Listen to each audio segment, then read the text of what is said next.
Welcome to our first episode of Agile Speaks, where we discuss topics that are important to you and will aid in organizational efficiency. I am your host, Sophia Taylor, Agile Coach, and today's topic is grooming great product owners. My panelists with me today are Danica McClarty, Agile Coach, Sandra Jerica, Agile Coach, Danique Walker, Senior Business Analyst, and Michelle McKenzie, Project Manager. Welcome all. Thank you for having us. That's great. So as we deep dive into this topic, the product owner in Scrum plays a very important role. The role redefines the relationship between the business and the IT. Requirements are no longer created at the start of the project, handed over to the team, and then the customer is no longer inside waiting for the product at the end, at the UAT. The product owner is supposed to be engaging with the team, collaborating with the team, and helping the team to build a great solution. So let's get into the whole topic of product owners and what really is a product owner? What do they work with? What do they really do? All right, so who is a product owner and what are they responsible for? Okay, Sophie, so a product owner is the voice of the customer. So for whatever initiative we're working on, the product owner will be the voice of the customer. They will be responsible for understanding and communicating the requirements and also determining the order in which these requirements are implemented. The PO will also manage what we call a product backlog, which includes the list of all the requirements.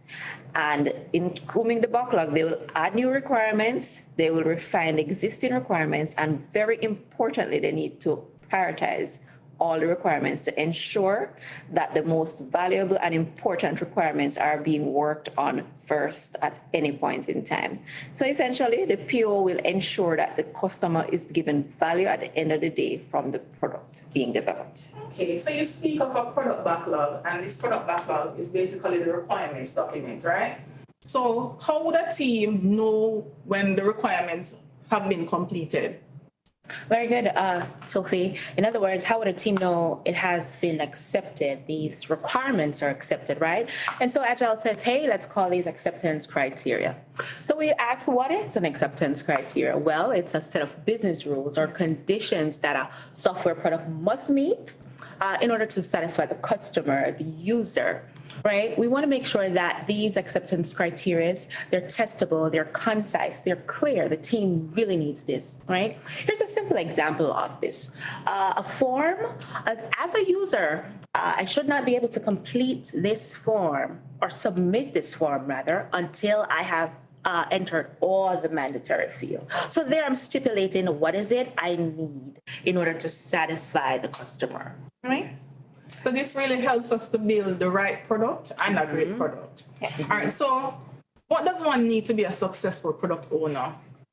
Right. So the PO is very critical, very critical. We cannot reiterate that. The first thing is, as a PO, the ability to articulate the vision. Yes. What is it we're doing? Why is it we're doing? How are we adding value, right? We want to make sure that our POs, they're business savvy. That's a very, very good, and they understand the business. Yes, they understand the business, they understand the market. Come on, let's look at it. At the end of the day, we're talking money. Any software we're dealing with, we're talking money, building value, right? So we want to make sure they have a solid understanding of the market. We want to make sure that they're available to the team, they're available to the stakeholders, and be able to help the team to deliver that product. And we want to make sure that, one, we are having product owners that are committed to building the best product.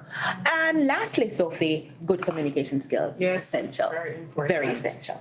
So we have a project, but what if we cannot find the right product owner with all the skills? Can the project move along?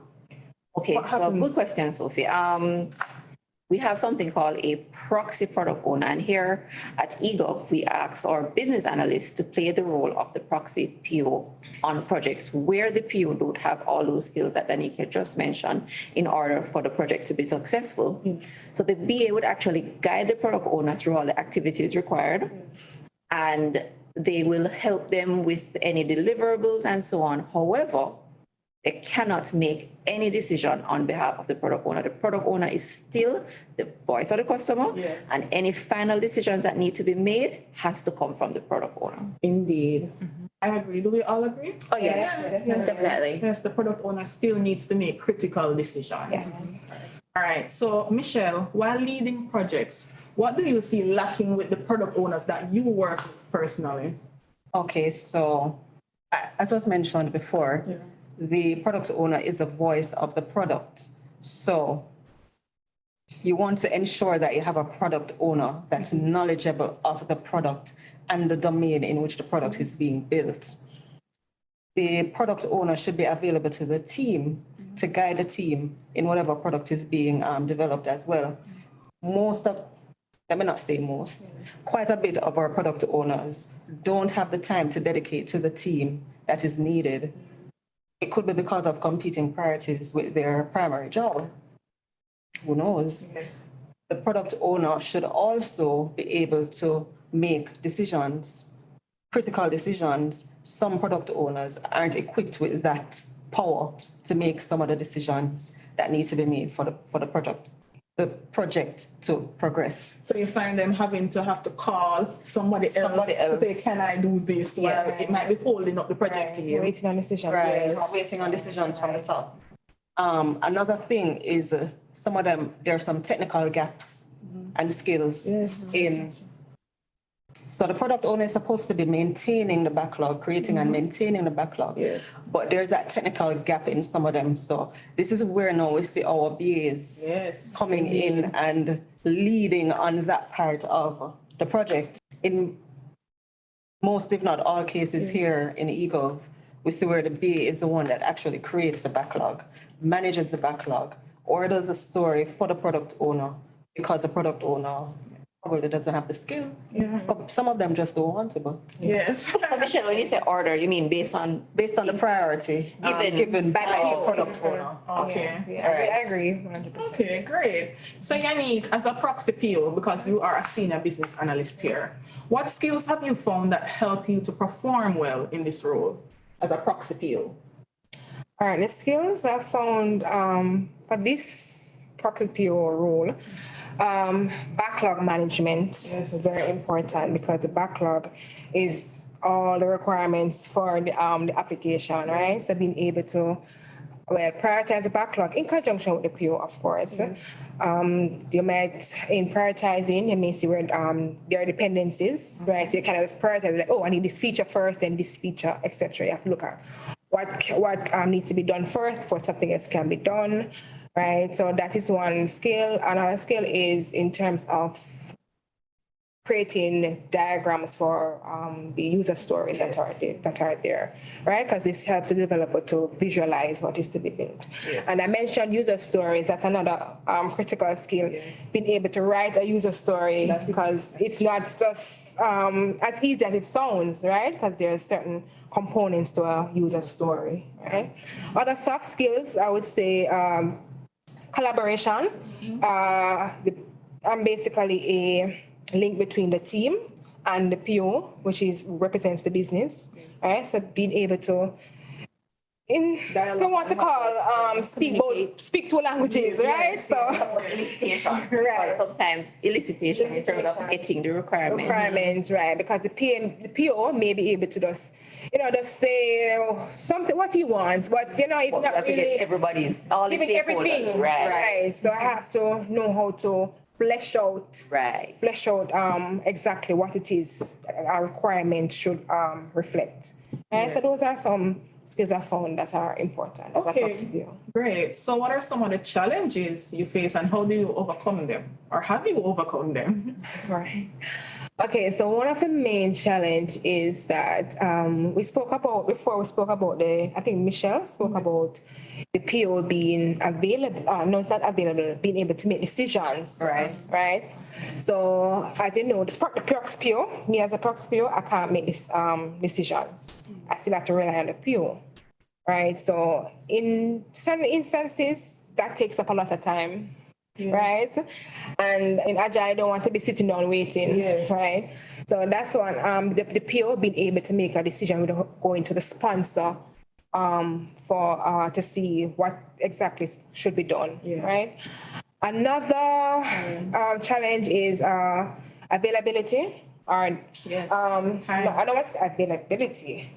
I should probably say They're not being dedicated. dedication. That is the word, being dedicated, right? There are other So there are other duties. competing priorities that they have, and a PO really needs to be available to the team, right? And even if it's not available to the team, available to me as the proxy PO, Right, that that we you can can then sit and go communicate through the information. backlog, do whatever, and do the necessary communications. So those are two main issues I've experienced being a proxy PO. And how do you manage to overcome any of them? Do you try to like, okay, I'll meet with you at X time and try to facilitate their schedule and just try to, Well, any well, thoughts?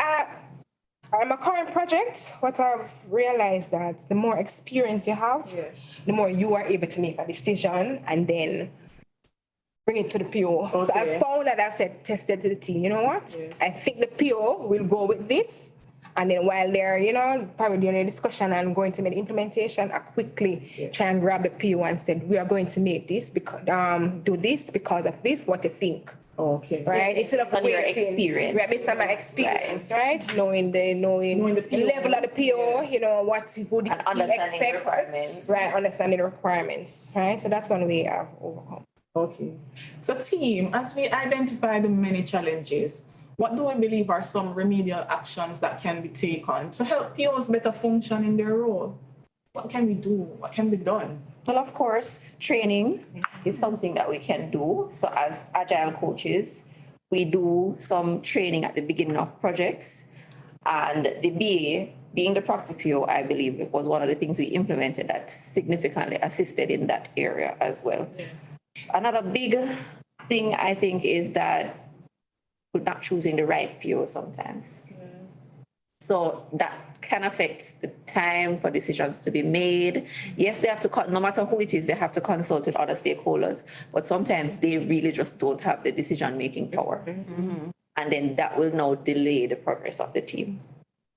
I find that we just choose a PO, right? Who is most available? Yeah, looking at the requisite Skill the sets, knowledge and yes. SMEs in the area, etc. Yes. So after having the right product owner, how can we better engage them? Well, what I do for my team, I ensure that my PO is always included on stand-ups Yes. and other meetings that the team may have.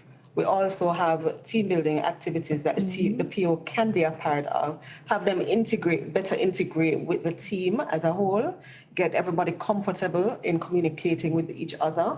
So things like that. Okay, so any other thoughts with this topic? Well, Cassandra had said sometimes we're not choosing the right PO. Yeah. And one of the points that I've always brought home is, all right, as an organization, when do we say no? Yes. Right? When do we say no? Because we're bringing on POs that, one, they may not be available, they may not be qualified, they are doing other things, and the project itself is not really at the forefront, or they probably don't have the vision of the product. So there's a struggle there. At some point in time, we have to say, all right, we don't believe this person is the right fit, and we're willing to wait until you can give us the successful tools. Yes, because we need the right tools do a to be great job. successful, right? Yes. So we want to be able to set up ourselves for success. Yeah, not set up ourselves For failure. Yes. Yeah. Good point. So we have come to the end of our discussions, and we can safely say that not having the right PO can create gaps in a project and not have us deliver great value to our clients. So we want to thank our participants today for speaking with us. It was indeed a great discussion. Thanks Agile for having coaches, Danica McClarty, Cassandra Jerica, project manager Michelle Ann McKenzie, and senior business analyst Yannick Walker. Join us next time for another exciting episode of Agile Speaks.